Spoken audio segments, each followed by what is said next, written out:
Hello friends, welcome back to the my channel. मेरा channel पसंद आए लाइक करें, शेयर करें एंड सब्सक्राइब करें। आज हम सभी लोग जा रहे हैं एक शादी में शामिल होने के लिए। सभी परिवार के लोग हैं। ये मेरे काका सासू जी है, रानी ओढ़ने वाले, और ये मेरे भविष्य हैं। और आगे जो है वो भी हमारे बाबा वगैरह, वो सभी घर के हैं। और ये रही मैं, देखिए बिल्कुल सिंपल सा ड्रेस वियर किया है क्योंकि भयंकर गर्मी हो रखी है। और गाँव में तो बिल्कुल लाइट वगैरह रहती नहीं है, तो बहुत दिक्कत हो जाती है। जब हम वहाँ पहुँचे तो देखिए प्रोग्राम वगैरह शुरू हो चुके थे, तो हम भी उसमें शामिल हो गए। यहाँ इनको ये जो भी इनका रिवाज था वो करने के लिए भविसा चाहिए थे, लेकिन हम लोग काकी सा है और काकी सा को फिर उन्होंने बोला कोई बात नहीं, जो भी है आप लोग कर लीजिए, ये रिवाज करना ही है। तो हम भी शामिल हो गए। हम इसलिए इनके रीति रिवाज में शामिल हो रहे हैं क्योंकि ये हमारे घर की बेटी है।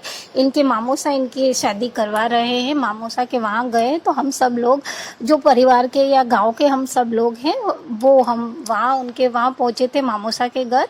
और वहीं पर इनके सारे रीत रिवाज चल रहे थे, तो हमें भी ये करने थे। और देखिए यहाँ बिल्कुल डिफरेंट रिवाज है, हमारे यहाँ सब नहीं होता है। ये देखिए गणेश जी को घी पिलाया जा रहा है, तो इस तरह का रिवाज हमारे यहाँ नहीं होता है, बिल्कुल डिफरेंट है। और वैसे भी 5 से 10 किलोमीटर के अंदर आप जाएंगे तो हर गांव में अलग हो ही जाते हैं, रीत रिवाज वगैरह बिल्कुल चेंज ही रहते हैं कई जगहों पे।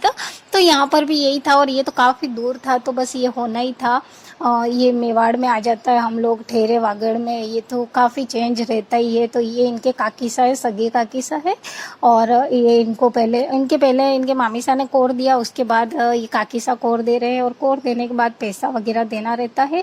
और ये रिवाज था बिल्कुल अलग। देखिए इस तरह से इसको पतल को अलग करना रहता है, थोड़ा सा दूर करना पड़ता है। और इस तरह से ये जो कन्या है वो डंडा लेके बैठते हैं और इस तरह से मारना ये, लेकिन एक रिवाज था तो बस हमने भी कर लिया।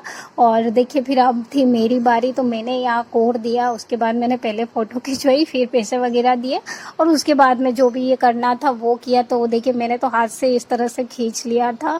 उसके बाद हम बाहर आए, और बाहर आने के बाद ये जो रोड़ी पूजन वगैरह होता है वो उसकी पूजा चल रही थी। क्योंकि थोड़ा सा गोबर वगैरह यहाँ ला करके रख दिया, रोड़ी तो नहीं है, घर का जो आंगन रहता है वहाँ पर गोबर ला करके रख दिया है। और ये पूजा शुरू हो चुकी है। उसके बाद उनके काकीसा को लड्डू वगैरह लेना रहता है, वो होगा।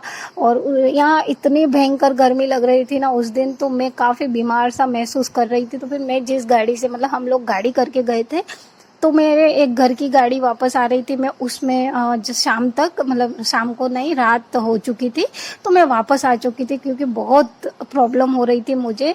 और देखिए अब काकी साहब के लड्डू लेने की बारी आ चुकी, तो वो नाचते हुए इस तरह से एकदम से चकमा दे के उस लड्डू को लेकर के, ये देखिए यहाँ लड्डू है, इसे लेकर के इनको निकलना रहता है, भागना रहता है।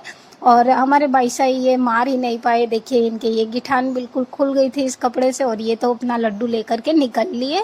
उसके बाद सारा जो भी प्रोग्राम वगैरह था, मंडप वगैरह सब खत्म हुआ। फिर हम लोग यहाँ आकर के बैठ गए थे सभी लोग। और जब भी जैसे ही हम लोग आकर के बैठे, बिल्कुल लाइट बंद हो चुकी थी, भयंकर गर्मी थी, परेशान हो रहे थे सब लोग। और अपने अपने हैंकी से सब हवा कर रहे थे। गाँव में यही समस्या रहती है, लाइटें बिल्कुल नहीं रहती है। और देखिए इस तरह से गाँव में एक बात बहुत अच्छी होती है, हर घर में चाय पीने के लिए ले जाते हैं, तो इसी बहाने गाँव भी आप देख पाते हैं। So thank